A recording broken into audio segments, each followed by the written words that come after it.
நான்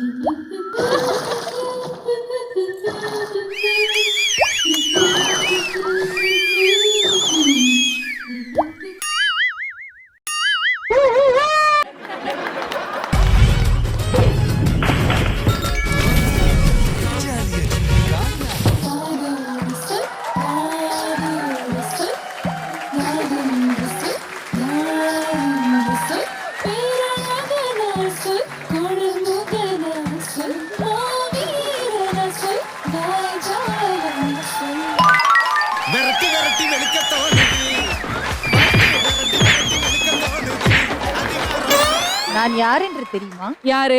நான் தான் சோழ நாட்டு இளவரசி குந்தவை. அப்படியே அவளை குந்தவைடா. ஐயா காப்பாத்துங்க யாராச்சும். எந்திரிங்க. குந்தவை எப்படி நடப்பாங்க? நடந்து காட்டு. இப்ப சொன்னியே, இதை நான் ஏற்றுக்கொள்கிறேன்.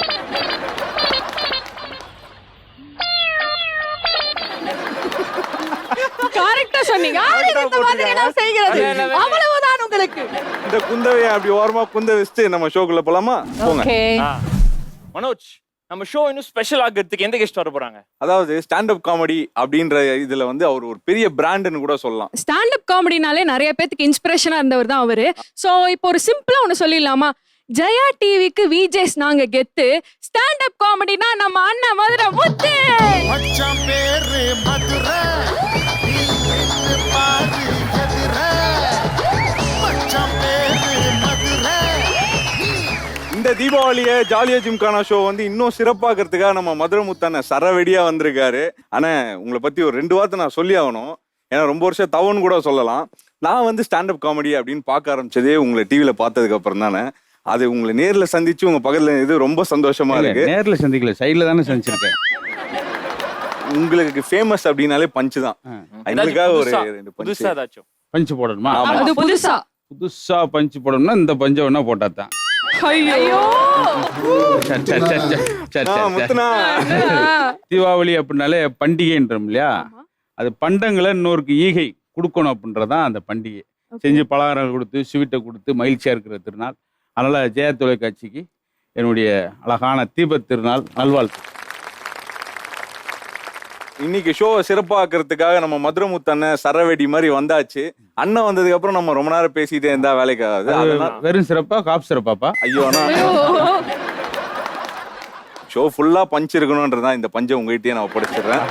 ஆமா, ஏற்கனவே இந்த பஞ்சு நஞ்சு வச்சுன்னு அங்க போட்டேன். நஞ்ச மஞ்ச எடுத்து மறுபடியும் கொடுத்துருக்கேன். ஸோ சூப்பரான ஒரு மூவி டீம் தான் இப்போ நம்ம ஷோக்கு வந்திருக்காங்க இன்னும் சிறப்பாக்கிறதுக்கு. அது யாரு? சந்தியா, நீங்க சொல்லுங்க. Let's welcome powder movie team. No சூடு நோ சொரண ஏரியால உன்னது தயார் இல்ல. மறைக்காத இருக்காத பவுடர் போட்ட மூஞ்சுங்கோ. எல்லாருமே ஒரே மாதிரி ஹீரோ வெரைட்டி போறப்ப ஒரு கதையை வெரைட்டி போன ஒரு அருமையான இயக்குனர் தாதா 87. இப்போ வந்து பவுடர். இந்த தீபாவளி உங்களோடு சேர்ந்து நாங்கள் கொண்டாடுறதுல பெரிய சந்தோஷம். எனக்கும் மிகப்பெரிய சந்தோஷம். ஏன்னா ஜெயா டிவி வந்து எங்கள் குடும்ப உறுப்பினர் மாதிரி. எந்த ஃபங்க்ஷனாக இருந்தாலும் நான் கலந்துக்காதே இல்லை. ஆனால் முதல்ல ஜெயா டிவி நேயர்கள் அனைவருக்கும் எங்கள் பவுடர் டீமோட இனிய தீபாவளி நல்வாழ்த்துக்கள். பவுடர் இது வந்து நம்ம எல்லாருமே பவுடர் முகங்கள் தான். ஒவ்வொரு நாளும் நம்ம மேக்கப் போட்டு மேடையிலையும் சினிமாலையும் எப்படி இருக்குமோ அதே மாதிரி தான் மக்களும் ஒவ்வொரு இடத்துலையும் பவுடர் முகங்களாக தான் இருக்கும். நிஜ முகங்கள் அப்படின்றது வந்து யாருக்கும் அதிகமாக வெளியே காட்டுறதில்ல. இந்த தோற்றத்தை பார்த்து ஒரு மதிப்பீடு இருக்குது மக்கள்கிட்ட. அது மாறணும். ஏன்னா மனிதனுடைய உண்மையான தோற்றம் அவனது குணம். அதுதான் இந்த படம் சொல்லும். ஜெயா டிவிக்கு முக்கியமாக மிகப்பெரிய நன்றி. இது வந்து என்னோட 26வது வருஷம். 550 படங்கள், பல்வேறு நடிகர்கள், தொழில்நுட்பர்கள் ஒர்க் பண்ணிட்டு இருக்கேன். இதுல ஒரு 4 கதாபாத்திரங்கள், அதாவது தந்தை மகளுக்குடைய ஒரு எமோஷன்ஸ், அப்புறம் ஒரு மேக்கப் மேன், அவரு டைரக்டர் அந்த படத்தில் நடிச்சிருக்காரு. ஸோ அவரு ஒரு சராசரியான குடும்பஸ்தர், அவர் சந்திக்கும் பிரச்சனைகள், அப்புறம் இன்னொரு லேடி ஒரு கதாநாயகி அவங்களுக்குள்ள பிரச்சனைகள், அப்புறம் ஒரு டைரக்டர் கதை சொல்லும் போது சொன்னாரு, சார் இந்த படத்துல நீங்க ஒரு நேர்மையான அப்படின்னும் போது ஸ்கூல் வாத்தியாரான்னு கேட்டேன். இல்ல நேர்மையானாலே அது போலீஸ் ஆபீசர் தான் அப்படின்னு சொன்னாரு. தன்னை தன் உயர் அதிகாரிகள் சக பணியாளராக கூட மதிக்க மாட்டேன்றாங்கன்னு ஒரு ஆதங்கத்தில் இருக்கிற ஒரு போலீஸ் ஆபீசர். ஒரு 4 பேருக்குள்ள நடக்கிற கதைகள், 4ம் ஒரு நேர்கோட்டில் சந்திச்சு அடுத்த கட்டத்துக்கு அந்த சொல்யூஷன் நோக்கி போகுது. அந்த கதாபாத்திரத்துல நான் நடிச்சிருக்கேன். எல்லாருக்கும் வணக்கம். நான் லியாண்டர் லீ மார்ட்டி. இந்த மேடை வந்து நான் நிற்கிறது வந்து ரொம்ப ரொம்ப சந்தோஷமாக இருக்குது. I am really grateful. First of all வந்து டைரக்டர் சாருக்கு தேங்க்ஸ் சொல்லணும். இவரோட தாதா 87 ஒரு படம், என்னோட ஜேர்னி அங்கேருந்து ஸ்டார்ட் ஆச்சு. ஆக்சுவலி இது வந்து ஒரு ஒரு காம்போ மாதிரி தான். எப்போவுமே அப்பா வந்து இருப்பாங்க, பட் எனக்கு வந்து 2 பேர் இருந்தாங்க, நிக்கில் முருகன் சார் அண்ட் விஜய் ஸ்ரீஜி. 2 பேரும் சேர்ந்து இந்த இண்டஸ்ட்ரியில் ஒரு ஸ்டெப்பாக என்னை கைட் பண்ணிட்டு இருக்காங்க. இந்த படம் வந்து கண்டிப்பாக வந்து உங்கள்கிட்ட வந்து சேரப்போகுது. Hope you all like it. It will be a beautiful movie to watch. So thanks everyone. Thank you. உண்மையிலே படம் வேற லெவல் வந்துருக்குது. இதில் நான் காமெடியனாக பண்ணியிருக்கேன். சந்தோஷமா இருக்குது. அதுவும் இந்த இடத்துல இன்னைக்கு நான் வந்து நிற்கிறேன்னா அது காரணம் Vijay Sri sir, Nikhil sir, Vijay sir எல்லாருமே தான். இது ஸ்டாண்டப் காமெடி. முடிஞ்சா சிரிங்க, கோவப்பட்டா வெளியே கோவப்பட்டுக்குங்க. அதாவது இது ஸ்டாண்டப் காமெடின்னு சொல்லி சொன்னாங்க. முத்து சார் இருக்காருன்னு தான் கேட்டோம். ஏன்னா இப்போ வந்து இப்போ லேட்டஸ்ட் டிக்ஷனரியில பார்த்தீங்கன்னா ஸ்டாண்டப் காமெடிக்கு மீனிங்கே முத்து சார் தான் போட்டு. இதுக்கு நான் பதில் என்ன பேச போறேன்னு எனக்கு தேடிக்கிட்டு இருக்கேன் வார்த்தையில. இப்ப நேரா ரசிக்க போறோம். இந்த தீபாவளி சந்தோஷமா கொண்டாட போறோம். உங்க வேலையா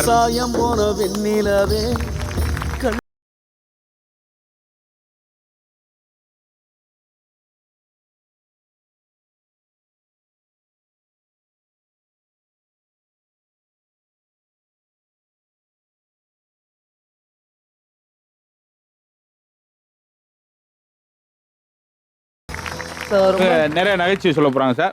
நம்ம டீ சாப்பிட்டு 2 நாள் கழிச்சு வரலாம் கூட வரலாம் சார். சார், நீ உண்மையிலே ஒரு லெஜண்ட் முன்னாடி பேசுறது கஷ்டம். நீங்க அங்க இருந்தா கூட ஈஸியா பேசலாம். இப்ப இங்க வந்து இருக்கிறீங்க, அதான் கொஞ்சம் பயமா இருக்கு. 2 ஜோக் சொல்லுமே நாங்க வெளியே வண்டி எடுத்து போய்கிட்டு இருக்கோம். வடபள்ளி தாண்டி போய்கிட்டு இருக்கோம். கோயில்பட்டியில வீரலட்சுமிக்கு அப்புறம் அன்னபாரதி. ஆனா இந்த ஷோ நாங்க பண்றோம் என்னமா சார்? நீங்க அப்புறமேல டைட்டில் ஜாலியா ஜிம்கானா இருக்காது, நிகில் முருகன் கம்கானா அப்படின்ட்டு. உனக்கு வேலை மிச்சமா? 2 முடிஞ்சு உன் டைம் முடிஞ்சா என்ன? வணக்கமே ஆரம்பிக்கல சார். ஏன்னா 7 நிமிஷம் கொடுத்தா முடிஞ்சு, அவ்வளவுதான். படப்படன்னு வெடிக்கிற பட்டாசு போல உங்களுடைய துன்பங்கள் எல்லாம் பொடி பொடியாய் வெடித்து சிதறட்டும் சொல்லிட்டு ஜெயா தொலைக்காட்சி நேயர்களுக்கு தித்திக்கும் தீபாவளி நல்வாழ்த்துக்கள். முதல் ஜோக்குங்க சார். தீபாவளி அப்படின்னா களை கட்டணும். அதுவும் நம்மளுடைய பவுடர் டீம் வந்திருக்காங்க. ரொம்ப சந்தோஷமா இருக்குது. ஒரு பெண்ணுக்கு அழகு சேர்க்கிறது பூவு பொட்டு நகை பவுடர். ஒரு பெண்ணுக்கு அழகு சேர்க்கிறது பவுடர். இந்த ஷோவுக்கே அழகு சேர்க்கிறதா நம்மளுடைய பவுடர் டீம். இல்ல இந்த பவுடர் தான். என்னால இந்த பவுடர்ல நிறைய மர்டர் இருக்கு. பவுடர்ல மர்டர். அது என்ன ஒழுங்கா ஜோக் சொல்லாட்டி. நான் கரெக்டாவே சொல்லிடுறேன் சார். இல்ல இந்த வருஷம் தீபாவளிக்கு எங்க வீட்டுக்காரர்கிட்ட கேட்டேன். அவர் என்கிட்ட கேட்டார், நான் சேலை எடுத்து தரவா இல்லாட்டி சுடிதார் எடுத்து தரவான்னு கேட்டார். நான் சொன்னேன், உங்களுக்கு துவைக்க எது ஈஸியா இருக்கோ அதை மட்டும் எடுத்து கொடுங்க மாமா அப்படின்னு. பாத்தியா, எங்க பெண்கள் வந்து கரெக்டா வேவ் லென்த் பாஸ் ஆகுது. இல்ல நீங்க கேட்டது கரெக்ட். இந்த தீபாவளிக்கு உங்க வீட்டுல மாமாண்ட கேட்டேன்னு சொன்னீங்க. அவங்க வீட்டுல அவங்க வீட்டு மாமாண்ட தான் கேட்கணும், இன்னொருத்தர் வீட்டு மாமாண்ட கேட்க கூடாது. இல்ல சார்? சார் நாங்க நீ எங்களுக்கு வேலை இல்லை நாங்க ஏதோ தெரியாம ஏரியா தெரியாம உழைஞ்சிட்டோம் போல. ஆமா, அதுக்கிட்டே என்ன கூட்டு வந்தாங்க. ரெடியா இருக்காரு சார். நீங்க அடுத்து ரெகுலரா ஜட்ஜ் ஆயிருவீங்க சார். பேசிக்கிறோங்க. எப்படி இருந்துச்சு ஷோ? அப்படி நல்லா இருந்துச்சுங்க. முத்தெல்லாம் சும்மா உட்காந்தாரு. அவரை போடுங்களேன் அடுத்து. பேமெண்ட்ல பாதி கட் பண்ணிடுவாங்க. ஆமா, இந்த இவங்க எல்லாம் தூக்கி அங்கிட்டு வெளியே போடுங்களேன். இந்த வருஷம் தீபாவளிக்கு நான் என்ன செஞ்சேன் தெரியுமா? முறுக்கு செஞ்சேன் சார். எங்க வீட்டுக்கார் முறுக்க பார்த்தாரு, என்னைய பார்த்தாரு, என்னைய பார்த்தாரு, முறுக்க பார்த்தாரு. உங்களை பாத்துக்கிட்டு இருக்கமா என்னன்னு சொல்லுங்க. முறுக்க பார்த்து என்னைய பார்த்தாரு. என்ன இந்த தீபாவளி வரைக்கும் பாத்துக்கிட்டே இருந்தா எப்படி என்னைக்கு சாப்பிட போறீங்க? என்ன சொன்னாரு தெரியுமா? ஒன்றதானமா சொன்னேன். எங்களுக்கு வாட்ஸ்அப்ல சொன்னாரு சார், முறுக்கு கையில இருக்கு சார், ஆயில் வேற அப்படியே கொட்டிக்கிட்டு இருக்கு. எங்க ஆயில் முடிஞ்சிராம. என்ன சொன்னார் தெரியுமா? ஆனா நீ எல்லாம் விடிய சொல்லலாமா? ஒரு முறுக்குல 20 நிமிஷம்னா நம்ம நிலைமை யோசிச்சு பாரு. அந்த முறுக்கு கையில இருக்கு சார். இன்னும் இல்ல இல்ல, எல்லாருமே தீபாவளினாலே அதிரசம் வடை இப்படி நம்ம கொஞ்சம் ட்ரெண்டிங்கான காமெடி போடமென்ட்டு நான் அந்த இடம் முறுக்கு தூக்கிட்டு வந்திருக்கேன் சார். கோயில்பட்டியில இருந்து முறுக்க பார்த்தாரு, என்னைய பார்த்தாரு. என்ன சொன்னாரு? அவங்க என்ன பேசுறாங்க தெரியுமா? சொன்னேன் அப்பே வேணாம் பாரு, முறுக்குலயே இவ்வளவு நேரம் ஆகுதுன்னு சொல்லி யோசிச்சிருக்கேன். ட்ரெண்டிங்கோட காமெடினாங்க. ட்ரெண்டிங் மட்டும் தான் வந்திருக்கு, காமெடி வரும் சார். அந்த முறுக்க கையில வச்சுட்டு என் வீட்டுக்காரர் என்ன சொன்னார் தெரியுமா? பாரதி, இந்த முறுக்க மத்த வீட்டுல செஞ்சா அது நொறுக்கு தீனி, ஆனா நம்ம வீட்டுல நீ செஞ்சா அது நொறுக்கவே முடியாத தீனிமா அப்படின்ட்டாருங்க. இதுக்கு 7.5 நிமிஷம் நாங்க உட்காந்துருக்கோம். பேசாம எங்களை வாட்ஸ்அப்ல அனுப்பிச்சுட்டு போக வேண்டியது. பொண்ணுங்களுடைய மிகப்பெரிய கோட்வேர்டு என்ன தெரியுமா? அந்த காதல்ல காதலிச்சா அண்ணன் கிட்ட போய் சொல்றதும், காதலிச்சுட்டு அண்ணா அப்படின்னு போய் சொல்றதுதான் பெண்களுடைய மிகப்பெரிய கோட்வேர்டே காதல். யோசிச்சு பார்த்தா. ஆனா பசங்களுக்கு எப்போ கோவம் வரும்? உண்மையில யோசிச்சாம பாத்துக்கிட்டு இருக்காங்க எல்லாம். இல்ல சார், பசங்களுக்கு வந்து எப்போ கோவம் வரும்னா, பொம்பளை பிள்ளைங்க ஜீன்ஸ் போட்டா கூட எங்க பசங்களுக்கு கோவம் வராது. ஆனா பொம்பளை பிள்ளைங்களை பசங்களை பார்த்த உடனே actually I'm going to shopping mall and taking the lipstick and put in the mouth லுலுலுலுலுலு அப்படின்னு ஓவரா சீன் போடுதுல, அதுதான் எங்க பசங்களால தாங்கவே முடியாது. நாய் வாலாட்டும் தானே. எங்க வீட்டு பக்கத்துல ஒரு நாய் இப்படி தலைய ஆட்டிட்டு இருந்துச்சு. ஏன் அஜித் நாய் அது? அஜித் சார் ரசிகரா இருக்கும். நல்லா இருக்கு சார். ஒன்னு ஸ்கோர் பண்ணிட்டீங்க. தலைய ஆட்டிட்டு இருந்துச்சு. பக்கத்துல போய் சொன்னேன், நாய் வாலான்னு ஆட்டும், ஏங்கா உங்க வீட்டு நாய் மட்டும் தலைய ஆட்டுது? அது என் வீட்டுக்கார வளர்க்குற நாய்டி. உண்மையில எனக்கு இந்த ஸ்கூல் பசங்களை சமாளிக்கிறது ரொம்ப கஷ்டம் சார். யோசிச்சு பாருங்க. ஒருத்தன்ட்ட கேட்டேன், டேய் செல்லகுட்டி உனக்கு எத்தனைடா வயசு? எனக்கு 6 வயசுக்கா. உங்க அப்பாவுக்கு? அவருக்கும் 6 வயசு தான். அதனால உனக்கு 6 வயசு, உங்க அப்பாவுக்கு 6 வயசு. நான் பிறந்த பிறதானே அவரே அப்பாவானாரு அப்படின்னா. இப்ப நல்லா இருந்தா ஒரு கைத்தட்டல் கட்டிடுங்கப்பா, எம்டியா கிடக்குப்பா. என்ன வற்புறுத்தி கைதட்டுங்கப்பா, கைதட்டுங்கப்பா. இல்ல சார், இந்த ஜோக் இங்க வரைக்கும் போகுது, திடீர்னு அந்த படியில சறுக்கி கீழே விழுந்துருச்சு. அங்க சிக்னல் கிடைக்காம நின்றுச்சு. ஒரு பையன் கூட அம்மாட்ட போய் சொன்னா, அம்மா எனக்கு மேக்ஸ் மிஸ் பிடிக்கவே மாட்டேங்கம்மா, எப்படியாவது கிளாஸ மாத்தி விடுங்கம்மா, அந்த மாதிரி நாளைக்கு ஸ்கூலுக்கே போக மாட்டேம்மா. உடனே அம்மா சொல்றாங்க பையன்கிட்ட, சரிடா செல்லகுட்டி அப்பா கிட்ட சொல்லி நாளைக்கே மேக்ஸ் மிஸ் மாத்தலாம். அப்பா மாத்த மாட்டாருமா. ஏன்டா? அப்பாவுக்கு மேக்ஸ் மிஸ் ரொம்ப பிடிச்சிருக்குமா, மாத்த மாட்டாருமா. ஒரு அம்மா ரொம்ப விழுந்து சிரிக்கிறான். என்ன அர்த்தம் தெரியுமா? தமிழ் தெரியாதுன்னு அர்த்தம்.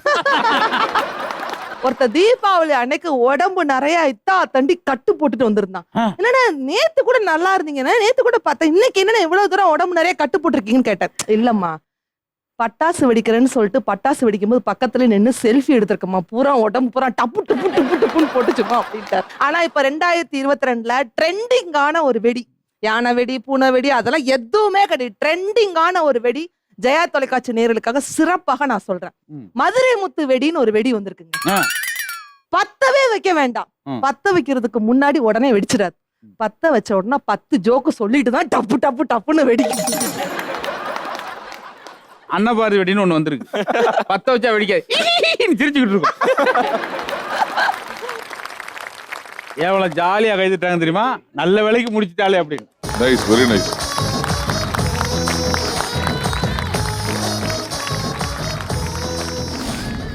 கன்னி வெடி 600 ரூபா அப்படின்றாரு.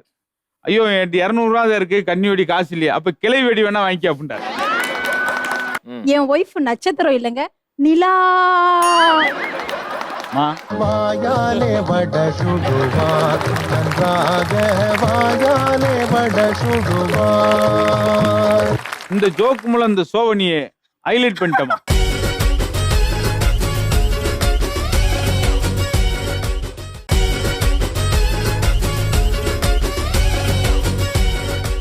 எனக்கு ஒரு அறிவிப்பு வந்திருக்குப்பா. நகைச்சுவை சொல்ல சொல்லி. சும்மா ஒரு தீபாவளியை ஒட்டி சார் கோச்சிட்டு போயிடக்கூடாது சார். கோச்சிட்டு போனா கூட வீட்டுக்கு போங்க, ஊரை விட்டு போயிடாங்க.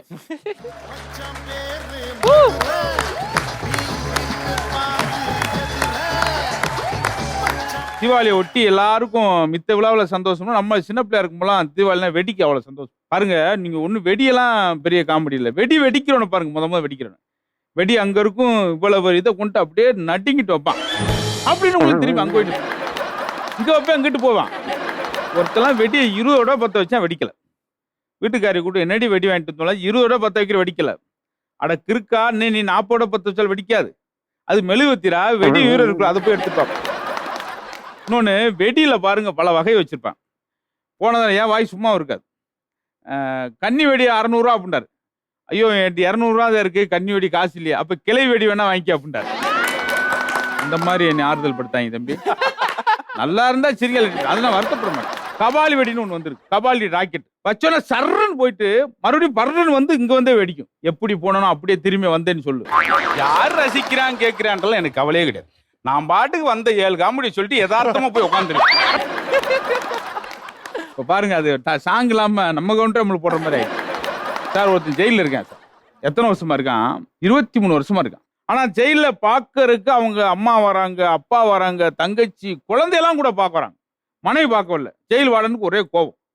என்னையா நீ பாவம் 23 வருஷமா இருக்க, எல்லாம் பார்க்க வராங்க. உன் ஒய்ஃப் என்ன ஒரு கல் நெஞ்சு காரியாயா? அவ நீ வந்து பார்க்கவே இல்லையா? சும்மாறா, அவளை போட்டுத்தல் தாண்டா ஜெயிலுக்கே வந்து அப்படின்னு இருக்கான்.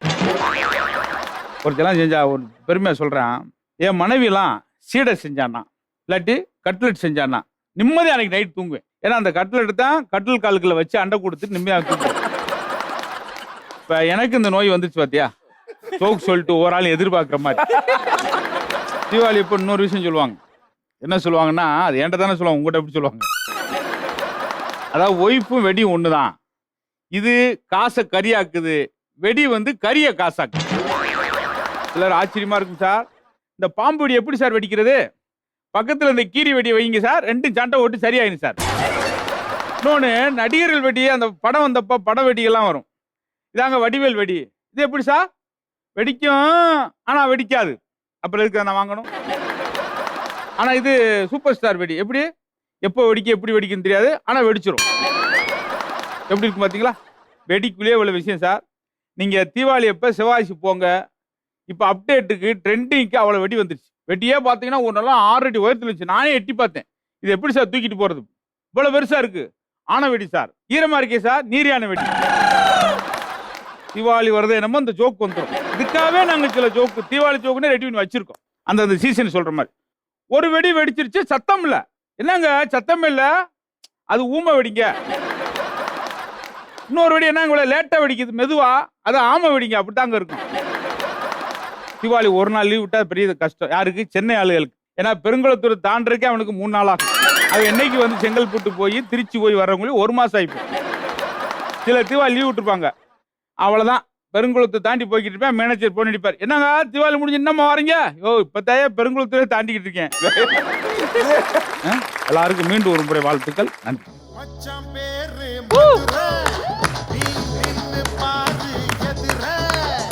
தொகுப்பாளர்களே சொல்லுங்க. அடுத்து துவைச்சு எடுக்க போறது யாரு?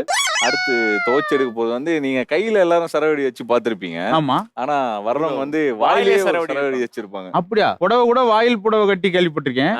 வாயிலே சரவெடி.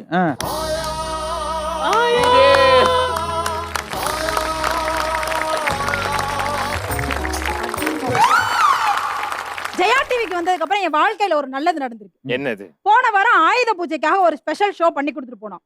என்னோட ஷோவை டிவியில பார்த்துட்டு, நான் பேசுறத பார்த்துட்டு என் வீட்டுக்கார கூப்பிட்டு என் வீட்டுக்காருக்கு ஒரு அவார்ட் கொடுத்தாங்க. நான் பேசினா எனக்கு தானே அவார்ட் கொடுத்துருக்கணும். நான் பேசுனதுக்கு எனக்கு அவார்ட் கொடுக்காம என் வீட்டுக்கார கூப்பிட்டு 2 அவார்ட் கொடுத்தாங்க. சரி என்ன அவார்ட் கொடுத்தாங்க, எதுக்காகடா அவார்ட் கொடுத்தாங்கன்னு விசாரிச்சு பார்த்தா, இவ கூட எல்லாம் 3 வருஷம் குடும்பம் நடத்திருக்கியா, அதுக்கு தாண்டா ஒரு எதுக்குடா இந்த மானங்கட்ட பொழப்பு சார். இதை வந்துறாங்க, 2 ஜோக் சொல்கிறேன் நினைக்காங்க சார். உண்மையிலேயே நீலவேணி ரொம்ப பாராட்டணும்.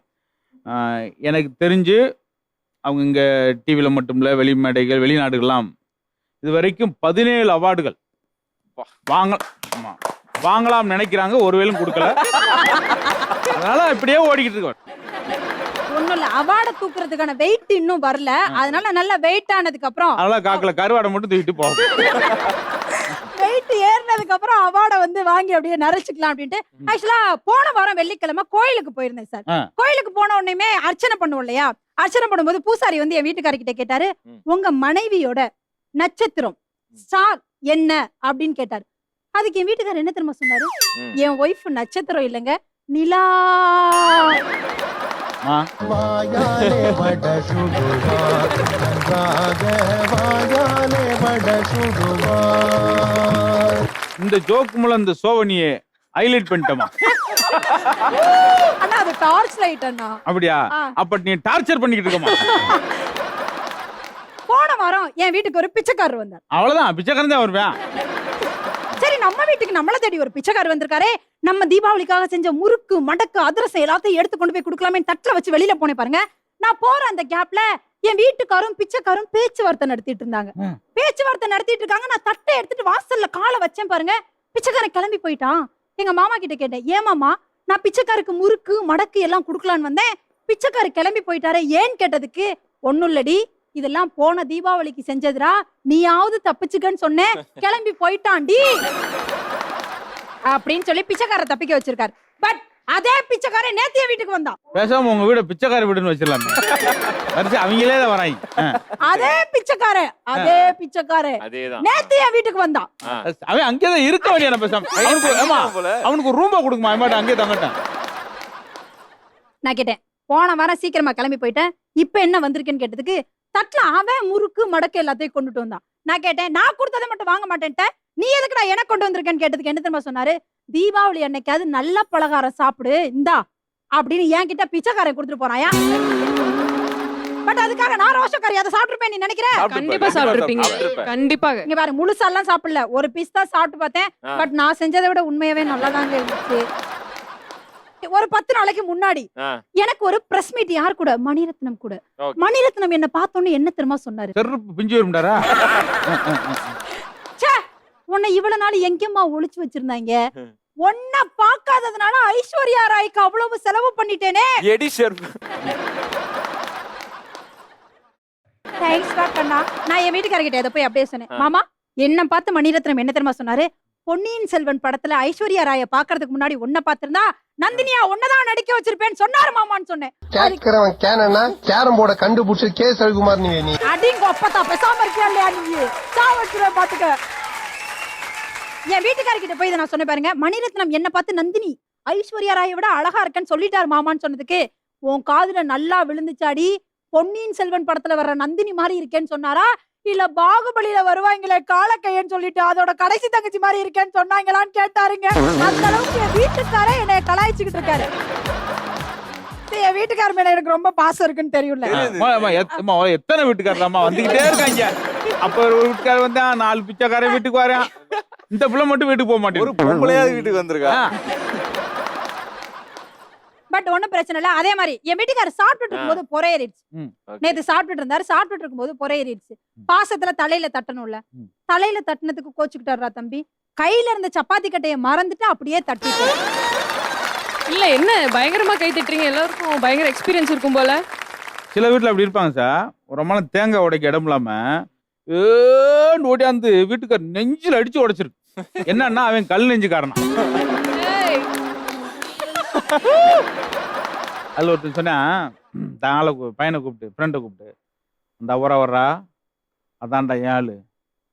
ஆமா கூட ஒருத்தன் போறானே அது அவாளு. எப்படி லவ் பண்ணிருக்காங்க வருமா, பயத்தோடய சொன்னேன் கைதிட்டான் போயிருக்கீங்களோன்னு. நாங்க முடிவு பண்ணிட்டோம், நீங்க என்ன சொன்னாலும் கை தட்டணும். அப்ப அதே முடிவை எனக்கும் பண்ணுங்கடா. எனக்குமே இந்த ஒரு வாரம் வந்தனால தட்டுறாங்க, அடுத்த வாரம்லாம் தட்ட மாட்டாங்க. சரி ஓகே, பட்டிமன்றம்லாம் முடிஞ்சிருச்சு, அன்சீசன் ஆயிடுச்சே, நம்மள ஒரு டூர் கிளம்பி போலாமேன்னு சொல்லி என் வீட்டுக்கார கூட்டிட்டு கொடைக்கானலுக்கு கிளம்பி போனாங்க. கொடைக்கானல் சூசைட் பாயிண்ட்ல போய் பாக்குறேன், என் போட்டோவை ஒட்டி வச்சிருக்காங்க. நான் கூட நினைச்சேன், ச்சே இங்க சாக வர்றவங்களுக்கு எல்லாம் மோட்டிவேஷன் கொடுக்கறதுக்காக நம்ம போட்டோ ஒட்டி வச்சிருக்காங்க போலன்னு நேரா போய் அங்க இருந்த ஒருத்தரை கூப்பிட்டு, என் போட்டோ ஒட்டி வச்சிருக்கீங்களே மோட்டிவேஷனுக்காக ஒட்டி வச்சிருக்கீங்களான்னு கேட்டேன். அதெல்லாம் ஒண்ணு கிடையாது, இப்படி பேசுற நீயே உயிரோட இருக்கல, நீ எல்லாம் ஏன்டா சாகுறன்னு கேக்குறதுக்காக தான் ஒட்டி வச்சிருக்கோம் அப்படின்னு சொல்றாங்க. இருக்கிறத மத்தவங்களுக்கு கொடுத்து சந்தோஷத்தை மத்தவங்களுக்கு பகிர்ந்து அன்போட நேர்மையா நல்லபடியா வாழணும் அப்படின்னு சொல்லி மீண்டும் ஒரு முறை தீபாவளி வாழ்த்துக்களை தெரிவித்துக் கொண்டு விடைபெறுகிறேன். நன்றி, வணக்கம்.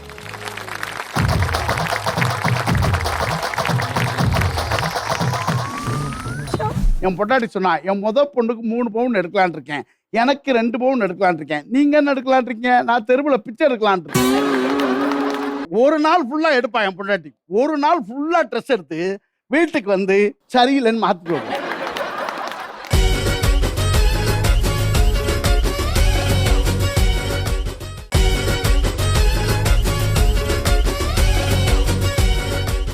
அப்பா தாறு மாதிரி தக்காளி சோறா முடிஞ்சிருச்சு, தக்காளி சோறு முடிஞ்சிச்சு, அடுத்து என்ன? அடுத்து உடனே சரவடியை போட்டுற வேண்டியதான். அப்படியா? இந்த சரவடி தூக்கி தலையில போட்டுருவோம் பண்ணி. அடுத்து யாரு ரொம்ப ஆர்வமா இருக்காங்க, நம்ம டீம் வர்றவர் கலக்கிடுவாருன்னு எனக்கு நம்பிக்கை இருக்கு. கரண்ட் கொண்டு வராரா? ஆமா.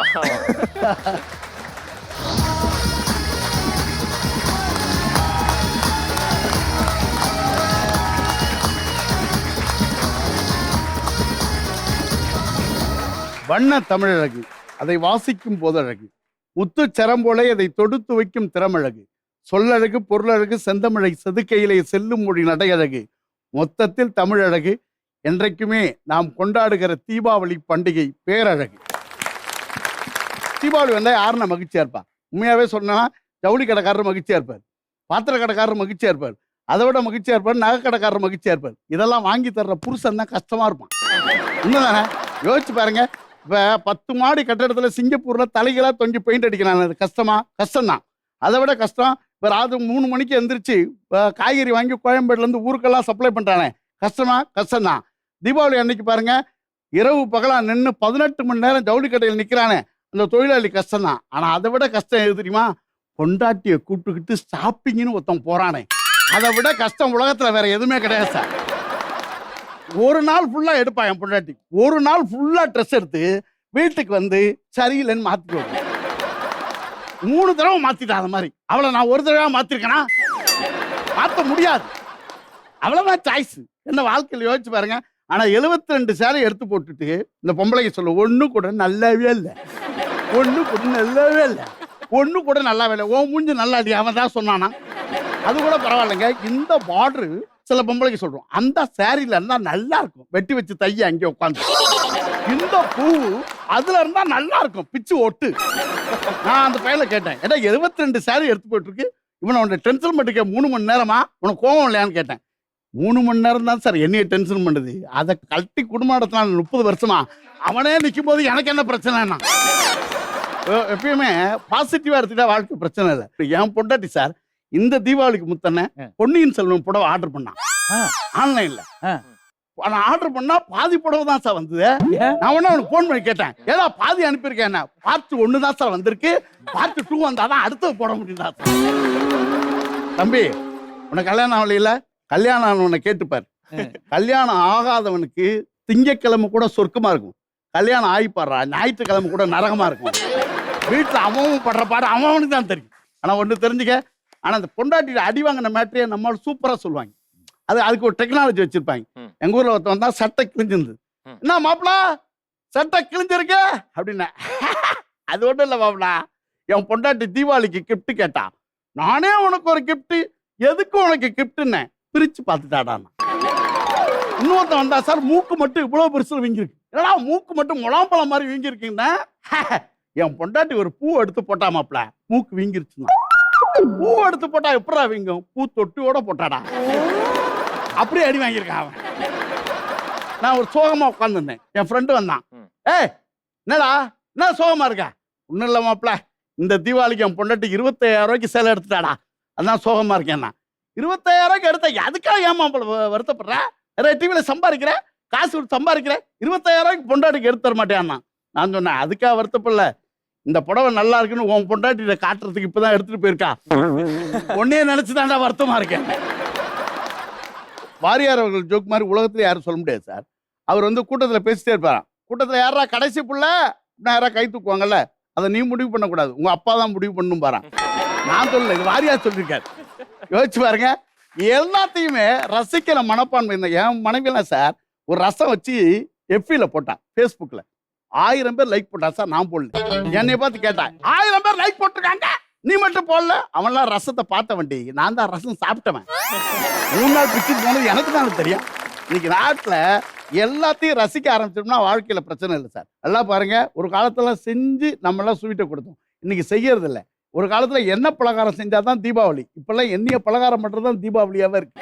யோசிச்சு பாருங்க. அன்னைக்கு அவன் பொண்டாட்டி சொன்னா, முறுக்கு சுடுறா, நான் பக்கத்துல ஓரமா தூங்குறேன், தூங்கிட்டு இருக்கேன், ஏங்கறேன் அப்படின்னா, நான் ஓரமா தூங்குறேன், முறுக்கு வரமாட்டேங்குது அப்படின்னா, முறுக்கு வரமாட்டேங்குதுன்னா, எங்க அம்மாவை நினைச்சிட்டு அமுக்குனீங்கன்னா 20 முறுக்கு வதக்கட்டின்னு வந்து விழுது. ஏன் மாமியார் நினைச்சாதான் முறுக்கே வருது. அது கூட பரவாயில்ல சார். ஒரு குடிகாரன் வேகமா வந்து ஒரு நாய்கிட்ட வந்து படுத்தான். நாய் சொல்லிச்சு, ஏய் எந்திரிச்சு ஓரமா போய் படுறான்.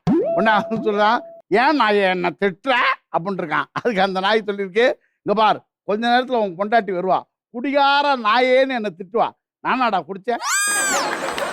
போனது தீபாவளிக்கு என் மனைவியை கூட்டிட்டு ஒரு ஃபேமஸான நகை கடைக்கு போனேன். என் பொண்டாட்டி சொன்னா, என் பொண்ணுக்கு 3 பவுன் எடுக்கலான் இருக்கேன், எனக்கு 2 பவுன் எடுக்கலான் இருக்கேன், நீங்க என்ன எடுக்கலான் இருக்கீங்க? நான் தெருவில் பிச்சை எடுக்கலான் இருக்கேன். இருக்கிற கசலை நீயே எடுத்துட்டா நான் என்னடி பண்றதுங்க? உண்மையா பாருங்க, இப்படிலாம் எவ்வளோ வெடி வைக்கிறாங்க. சில பேர்லாம் பார்த்தீங்கன்னா, இப்போ இப்போ பக்கத்தில் ஒரு சின்ன குச்சி வச்சு அப்படி வைப்பாங்க. இன்னும் சில பேர் இவ்வளோ பெருசு, இன்னும் சில பேர்லாம் பாருங்க அவன் வீட்டில இருந்தே வைக்கிறான் இல்லைங்களா. கொஞ்சம் கூட பயம் போகல இல்லைங்களா.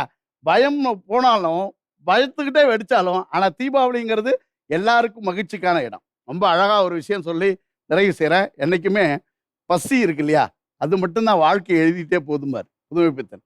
பசி தனக்கான வரலாற்றை இந்த உலகத்தில் எழுதி கொண்டே இருக்கும். நம்மகிட்ட இருக்குங்கிறத கவலைப்படாம இல்லாதவர்களுக்கும் கொடுத்து வாழ்கிற தீபாவளி தான் மிகச்சிறந்த தீபாவளியாக இருக்கும். நாம மட்டும் கொண்டாடாம இந்த பக்கத்து வீட்டில் கிடைக்கிற அந்த வெடிச்ச பொருளெல்லாம் கூட சில பேர் அள்ளி கொண்டு வந்து வாசலில் போட்டுப்பாங்க. நம்ம வீட்டில் வெடிச்ச மாதிரி கணக்காட்டிவாங்க. அப்படி கொண்டாடுகிற தீபாவளிகள் நிறைய இருக்கு. அதனால அடுத்தவர்களுடைய சந்தோஷத்தையும் நம்ம நினைச்சு வாழ்ந்தோம்னா அது மிகப்பெரிய தீபாவளியா இருக்கும். தீபாவளி நல்வாழ்த்துக்கள் எல்லோருக்கும். தீபாவளி நல்வாழ்த்து. அழகான மனைவி, அன்பான துணைவி அமைந்தாலே பேரின்பமே.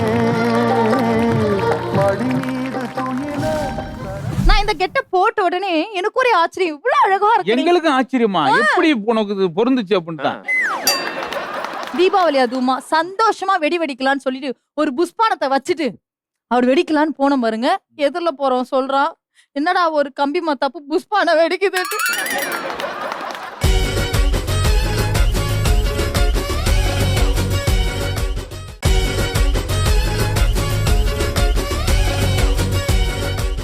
அப்பா சொல்லுங்க. ஒன்று ஒன்றா போயிட்டு இருக்கு. ம்.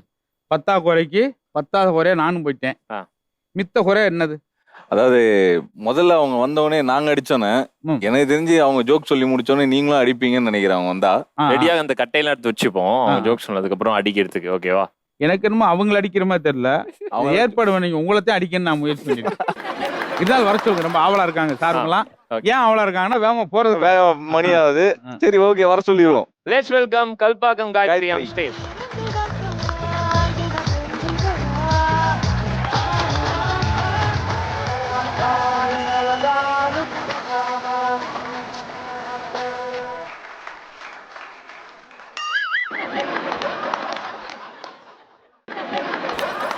எதை பத்தி வேணாலும் பேசுங்க, ஆனா என் கொண்டைய பத்தி கொஞ்சம் பேசாதீங்க.